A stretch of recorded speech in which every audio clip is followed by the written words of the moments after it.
রাষ্ট্র নিয়ে ছেলে খেলা কিন্তু খুব ভালো পরিণতি কারোর জন্য বয়ে আনবে না। আমরা শুধু বড় বড় কথা শুনি। হ্যাঁ, আমরা যদি ওয়েস্টমিনিস্টার ডেমোক্রেসি ফলো করি, আমরা কেউ নির্ধারণ করে দিতে পারবো না যে একজন দল একটা দল কোন ব্যক্তিকে তার প্রধানমন্ত্রী মনোনীত করবে। এটা কমপ্লিটলি দলের খুশি। কংগ্রেস যেমন যখন পাওয়ারে গেছে, সোনিয়া গান্ধী দেখেছে যে মানুষ খুব কমফোর্টেবল না, তার দলের মধ্যে কিছু ডিসকমফোর্ট আছে, উনি সরে গিয়ে উনি ওনার দলেরই আরেকজনকে মনোনীত করেছেন। আমরা যদি ব্রিটেনের দিকে তাকাই, আমরা কি বলতে পারি যে ব্রিটেনে এই দল থেকে দুবারের বেশি উনি প্রধানমন্ত্রী হতে পারবেন না?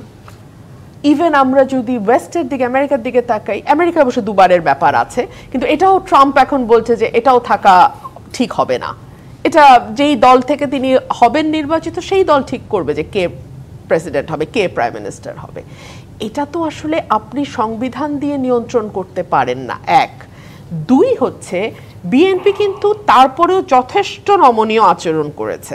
2016 সালের ভিশন 2030 থেকে এখন 31 দফা পর্যন্ত যে সংস্কার পরিকল্পনা বিএনপি দফায় দফায় দিয়েছে, আপনি যদি দেখেন সেখানে বলা আছে একই ব্যক্তি মানে পরপর দুবারের পরে থার্ড টাইম হতে গেলে একটা বিরতি দিয়ে তারপরে তিনি আবার প্রাইম মিনিস্টার কমানোর কথাও বিএনপি বলেছে। একদম রাষ্ট্রপতি ও প্রধানমন্ত্রীর ক্ষমতার ভারসাম্য আনার কথা বিএনপি বলেছে। আর একটি দলের নেতা কে হবে সেটা কি আসলে বাইরে থেকে সংবিধান দিয়ে ঠিক হবে যে সেই দলের নেতা কে হবে? সেই দলের কর্মীরা যাকে নেতা হিসেবে চায়, সেই দলের সমর্থকরা যাকে নেতা হিসেবে চায়, তিনিই নেতা হবেন এবং সেই দল তার যেই নেতাকে প্রধানমন্ত্রী মনোনীত করবেন, নির্বাচিত করবেন, সেই ব্যক্তি প্রধানমন্ত্রী হবেন। এগুলো হয়েছে কি মানে নাই কাজ তো খই ভাজ। আমি দুঃখিত মানে এভাবে বলার জন্য।